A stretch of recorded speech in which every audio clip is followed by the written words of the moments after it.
Selamat pagi saudara-saudari sekalian. Ketemu lagi dengan saya dalam renungan di pagi hari ini. Nah, sebelum kita membaca renungan, sebelum saya menyampaikan renungan, sepotong renungan ini, mari kita berdoa terlebih dahulu. Bapa di surga, terima kasih kalau Tuhan sudah memberikan kami kembali Tuhan satu hari yang baik yang boleh kami jalani. Ajar kami Tuhan untuk selalu bergantung dan berharap dan percaya hanya kepadamu. Terima kasih Tuhan, buka mata hati kami, telinga kami, sehingga setiap firman yang disampaikan boleh merema dan menjadi berkat dalam hidup kami. Terima kasih Tuhan, haleluya Yesus, amin. Sekali lagi selamat pagi semua. Hari ini saya mau membawa sebuah renungan. Kebetulan saya dalam waktu beberapa hari ini, itu saya lagi baca di kitab Keluaran. Saya mulai dari Keluaran 1, 2, 3, dan 4. Nah, Keluaran ini menceritakan tentang perjalanan keluarnya bangsa Israel dari Mesir. Mulai dari pengutusan Musa. Nah, jadi di 1-4 ini menceritakan tentang bagaimana Musa lahir, sampai dia itu di keempat itu ceritanya sampai dia itu dinikah sama anaknya Yitro dan Tuhan panggil. Nah, saudara, dari 4 pasal keluaran ini, saya menarik sebuah kesimpulan yang menurut saya menarik ya untuk saya bisa ceritakan. Dari sana saya membuat sebuah judul yang berjudul Ketakutan Mengalahkan Tuhan. Nah, saudara, saya mau cerita sedikit ya tentang Keluaran 1-4 ini ya. Di sini ceritanya begini. Musa itu waktu dia besar, dia kan tumbuh di bawah asuhan ibunya, tapi di dalam lingkungan di dalam lingkungan orang-orang Mesir ya ceritanya. Nah, saudara, dia itu tahu kalau dia itu orang Ibrani, orang Israel gitu ya, orang Israel. Tapi dia tinggal bersama-sama dengan bangsa Mesir. Dia tinggal dalam kekuatan kerajaan Mesir, ya kan, diasuh oleh putri Firaun di dalam pokoknya segala macam tata cara Mesir lah. Nah, waktu dia besar ceritanya dia kan pernah jalan-jalan tuh keluar gitu kan, terus dia lihat orang Mesir tuh jahat banget sama bangsa dia gitu kan. Satu sisi di bagian dalam tubuh dia itu, dalam diri dia itu berasa kesian amat ya, saya juga bangsa Israel gitu. Jadi dia pengen bela teman-temannya yang dibully, yang dijahatin, yang disiksa sama orang Mesir itu, sehingga akhirnya dia nekat membunuh si orang Mesir punya kayak kepala rodinya atau apalah gitu ya, pokoknya dibunuh. Udah itu dia kubur di dalam tanah. Terus besokannya, dia nggak cerita besokannya sih, beberapa hari kemudian dia pokoknya ketemu lagi sekali waktu di mana dia lihat 2 temennya sesama bangsa Israel itu sedang ribut. Terus dia coba melerai, tapi kemudian ternyata dia dapat penolakan dari bangsa dia sendiri itu, sampai dibilang, kamu mau apa? Mau bunuh salah satu dari kita lagi? Kamu mau jadi hakim atas kita? Nah, di situ tuh mungkin titik balik di mana Musa itu jadi takut, saudara. Ternyata saya itu serba salah ya, kayak nggak dianggap di bangsa Israel, tapi saya juga bukan orang Mesir, seakan-akan begitu. Dia ada dalam satu pilihan yang seperti itu. Oke, singkat ceritanya, dia keluar dari Mesir karena dia takut. Dia ke padang Midian, ketemu sama anak-anak Yitro, terus ketemu sama Yitronya, akhirnya nikah sama salah satu anak Yitro namanya Zipora. Abis itu udah tuh satu hari dia ngangon kan, dia kerjaannya ngangon ternak. Nah, lagi ngangon ternak, terus dia lihat tuh ada semak belukar yang kebakar tapi nggak kebakar, maksudnya berapi tapi nggak kebakar gitu kan. Penasaran, dia datang ke sana dan ternyata itu adalah memang Tuhan mau dia ketemu gitu istilahnya sama Tuhan. Tuhan mau manggil dia di sana. Nah, dari sini saudara ceritanya. Di situ tuh Tuhan itu ceritain, Musa, saya mau pilih kamu nih jadi orang yang akan bantu menyelamatkan bangsamu. Tapi sepertinya trauma di dalam hati Musa itu masih nempel banget, bahwa dia itu takut. Dia itu takut dan dia juga merasa, aduh, saya dalam posisi serba salah. Orang Israel nggak nganggap saya Israel, orang Mesir nggak nganggap saya Mesir gitu kan, istilahnya begitu kan. Jadi dia punya ketakutan. Dan lucunya saudara, Tuhan pasti ngerti ketakutannya Musa. Sampai tuh Tuhan itu di sini nih, saya lihat dari cerita Alkitab semuanya ya. Cuma satu ini doang Tuhan tuh belak-belakan ceritain. Skenarionya, prosedurnya, prosesnya dari atas sampai ke bawah, bagaimana nanti cara Musa itu bakalan nanganin si Firaun, Raja Firaun. Dia ada bilang bagaimana nanti Firaun gak bakalan dengerin kamu, dia bakalan melarang bangsa Israel untuk keluar. Saya justru akan mengeraskan hatinya, gitu kan? Itu si Musa tuh udah tahu dari pertamanya. Tuhan tuh udah ceritain semuanya, step by stepnya.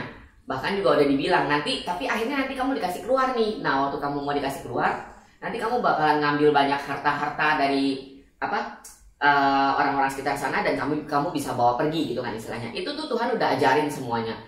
Terus Tuhan udah kasih bukti-bukti otentik gitu kan, udah kasih udah kasih hal-hal yang meyakinkan Musa bahwa kamu pasti bisa gitu, dan aku pimpin kamu gitu. Tapi saudara-saudara, kalau saudara lihat di sini, Musa itu berkelit mulu. Dari pertama dia ngomong waktu di Keluaran 3 ayat 11, dia pernah bilang gini sama Tuhan, why me? Kenapa saya? Siapakah aku ini? Maka aku yang akan menghadap Firaun dan membawa bangsa Israel keluar dari Mesir. Dia bilang seperti itu. Kemudian di Keluaran 4 juga, Musa tuh juga ngomong, gimana kalau mereka nggak percaya sama saya, ya kan? Gimana saya bisa kasih tahu mereka bahwa saya itu memberi utus sama engkau gitu loh. Tuhan tuh jawabin semua loh pertanyaan Musa. Aku adalah aku gitu kan, segala macem. Terus Tuhan juga kasih fasilitas tongkat gitu kan, bahwa tongkat itu bisa mengadakan mukjizat, dan Tuhan sampai suruh dia bawa itu tongkat karena itu alat yang akan Musa pakai untuk menghadapi Firaun. Tuhan juga udah demoin bagaimana si tongkat itu jadi ular, terus bagaimana tangan Musa itu jadi kena kusta gitu kan waktu dia masukin ke dalam sakunya, terus waktu dia masukin kedua kali sembuh gitu kan. Pokoknya Tuhan udah kasih everything, semuanya yang benar-benar udah super duper meyakinkan banget gitu. Udah TOPBGT dah, ya udah benar-benar mentok deh. Musa tuh harusnya udah yakin banget. Sampai Musa tuh sempat lagi nolak lagi sama Tuhan. Dia bilang, aduh jangan saya deh Tuhan, saya tuh nggak pintar ngomong gitu kan. Sampai di satu titik Tuhan itu tuh sampai di Keluaran 4 ayat 10 ya. Musa berkata lagi pada Tuhan, Tuhan, aku ini tidak pandai bicara, dahulu pun tidak, dan sejak kau berfirman kepada hambamu pun tidak, sebab aku ini berat mulut dan berat lidah. Terus Tuhan ngomong lagi segala macam gitu kan, bahwa lidah itu juga Tuhan yang ciptain. Terus nih di ayat 13 di Keluaran 4, Musanya ngomong gini lagi, Tuhan, utuslah kiranya siapa saja yang patut kau utus. Ini hebat loh saudara. Tuhan diceritain panjang lebar ya, dari depan sampai ke belakangnya. Udah dikasih tahu bahwa yang saya pilih itu kamu. Nanti skenario ceritanya begini. Udah segitu panjang Tuhan cerita. Musanya tuh masih bisa ngomong, Tuhan, utuslah kiranya siapa saja yang patut kau utus. Itu kan namanya Musa itu tuh nggak percaya banget gitu sama Tuhan. Ketakutan dia atau apapun lah gitu, membuat itu benar-benar nggak percaya banget sama Tuhan bahwa Tuhan itu nggak salah pilih gitu loh. Ngerti ya? Bahwa yang Tuhan pilih itu dia gitu loh. Dia sekarang ngerasa ini kayak Tuhan salah pilih deh. Bukan gua gitu. Salah orang gitu loh. Segitu dia takutnya saudara. Punya trauma. Segitu jadi ketakutan dia itu membuat dia itu nggak yakin bahwa Tuhan itu pilih orang yang benar. Ngerti ya saudara ya? Nah, sampai di ayat 14 ini, di Keluaran 4 ayat 14 ini dibilang gini. Maka bangkitlah murka Tuhan terhadap Musa. Sampai Tuhan tuh marah. Si Musa itu segitu punya banyak excuse ya, alasan berkelit-kelit gitu kan. Sampai segitunya gitu loh. Pokoknya tuh Tuhan hampir kesel banget deh. Sampai akhirnya waktu Musa bilang, oke lah gue jalan lah gitu ya. Saya jalan lah dengan berat hati istilahnya setelah Tuhan yakinkan bagaimanapun caranya. Terus Tuhan tuh sempat kesel ya. Tuhan udah sempat marah. Bahkan karena Tuhan marah itu, sampai tuh Tuhan tuh sempat bilang dalam hati ya pasti ya, di sini memang nggak diceritain. Jadi tuh Tuhan itu sempat pengen ngebunuh Musa. Ya, pengen ngebunuh Musa. Nih, di ayat 24 di Keluaran 4-nya, tetapi di tengah jalan, di suatu tempat bermalam, Tuhan bertemu dengan Musa dan berikhtiar untuk membunuhnya. Kenapa? Karena Tuhan itu kalau saya boleh memanusiakan Tuhan, Kesannya gini, lu tuh ya, gue udah ngomong kayak apa, sampai mulut gue berbusa, udah harusnya lu yakin, lu masih juga nggak yakin. Ih, gue sebel deh, gue pites lu gitu kan. Gue kayaknya ganti orang aja deh, nggak mau lu gitu kan. Tuhan tuh sampai udah masuk di titik klimaks seperti itu gara-gara Musa itu begitu ketakutannya, begitu nggak yakinnya. Itu menunjukkan satu bukti bahwa ketakutan Musa itu mengalahkan Tuhan, bahwa Musa itu nggak percaya bahkan sama ketakutan sama Tuhan, lebih percaya sama ketakutannya, lebih percaya sama apa yang dia lihat selama ini. Padahal Tuhan itu udah jelas banget, gamblang banget kasih tahu bagaimananya. Tapi untungnya di sini dibilang Zipora itu istrinya Musa itu bikin supaya sampai akhirnya Musa itu nggak dibunuh sama Tuhan. Nah, saudara, saya mau kita lihat nih dalam kehidupan kita sehari-hari. Kadang-kadang kita itu jadi seperti Musa. Ya, seringkali bukan kadang-kadang yang merasa bahwa kita tuh terlalu takut untuk menghadapi realita hidup ini. Kita tuh terlalu takut untuk melihat dunia ini dengan segala macam isinya. Sampai-sampai kita tuh nggak yakin bahwa Tuhan itu bisa memimpin hidup kita. Nah, kebayang gak sih saudara sampai satu hari gitu ya, saking kita nggak yakinnya terus Tuhan marah sama kita sampai kejadian kayak Musa gitu. Ya, itu bahaya banget istilahnya buat kita.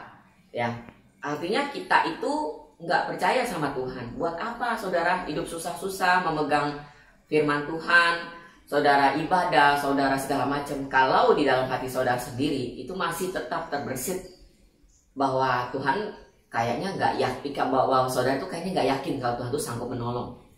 Bahkan setelah dikasih segala macam petunjuk, segala macam bukti lah ya istilahnya ya, kenyataan-kenyataan yang mendukung bahwa Tuhan itu menyertai saudara, tapi saudara tuh bisa-bisanya ngomong, gue nggak yakin Tuhan gini jalannya gitu. Nah, ini sering banget gitu kejadian dalam hidup kita. Nah saudara, jangan sampai hal seperti Musa ini terjadi dalam kehidupan kita. Jangan sampai saudara Tuhan membunuh kita baik secara jasmani maupun rohani.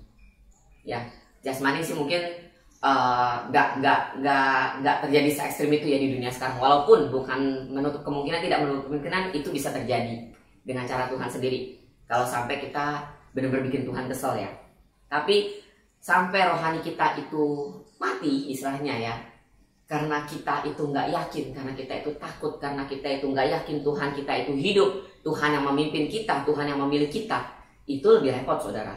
Jadi jangan di akhir-akhir zaman ini, di waktu-waktu yang udah krusial ini ya, kalau saya boleh bilang, kita tuh justru mundur jauh dan nggak yakin sama tangan Tuhan itu, bahwa Tuhan tuh memilih kita, bahwa Tuhan itu menyertai kita, bahwa Tuhan itu berkata, aku adalah aku, yang awal dan yang akhir, aku adalah Allah, aku adalah orang yang mengutus kamu, orang memilih kamu.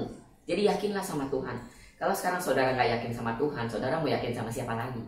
Siapa di bawah kolong langit ini yang bisa saudara yakini? Gak ada saudara. Bahkan saya percaya banyak orang di sini pun tidak yakin sama dirinya sendiri. Jadi cuma satu pilihan kita, yakin sama Tuhan. Kalau enggak, ya udah, biarkanlah diri saudara terombang-ambing sama zaman ini. Kemana harus pergi membawa saudara, kemana angin datang membawa saudara, ya udah kalau kayak gitu ya bye-bye lah istilahnya gitu ya. Jangan saudara, jangan sampai kita meninggalkan hal yang udah kita dapatkan begitu indahnya, begitu baiknya. Kalau sampai Tuhan memilih kita terus kita bilang kita nggak yakin ya. Jangan sampai ketakutan itu membuat saudara tidak yakin akan kuasa Tuhan ya. Sampai di sini saja renungan yang saya akan berikan hari ini, biar kiranya ini juga bisa jadi flashback buat kita, menjadi semangat buat kita, bahwa kita jangan sampai seperti Musa, bahwa kita harus yakin bagaimanapun juga bahwa cuma Tuhan yang memilih saudara, dan Tuhan yakin cuma saudara orangnya, dan Tuhan juga tahu bahwa Dia akan menyertai engkau sampai pada akhirnya ya, sampai ketemu di ujung jalan. Kata Tuhan, hai hambaku yang setia, ayo masuk, ikutlah dalam bagian di dalam bersama-sama dengan aku. Itu yang kita tunggu saudara-saudara ya. Ya udah, kita akan akhiri, kita akan berdoa. Bapa di surga, terima kasih Tuhan untuk semua berkat yang Kau berikan buat kami. Tuhan, kami mau belajar untuk tidak menjadi seperti Musa yang begitu tidak yakin akan pilihan-Mu Bapa. Biar Bapa kami boleh menjadi orang-orang yang tetap percaya Tuhan dan selalu percaya bahwa Tuhan tidak salah pilih. Kami adalah orang-orang pilihan-Mu dan kami akan menang sampai pada akhirnya. Terima kasih Tuhan. Segala kemuliaan bagi nama-Mu. Haleluya Yesus. Amin. Ya, saudara, sampai di sini saja perjumpaan kita kali ini, renungan kita kali ini. Sampai ketemu di renungan berikutnya. Shalom.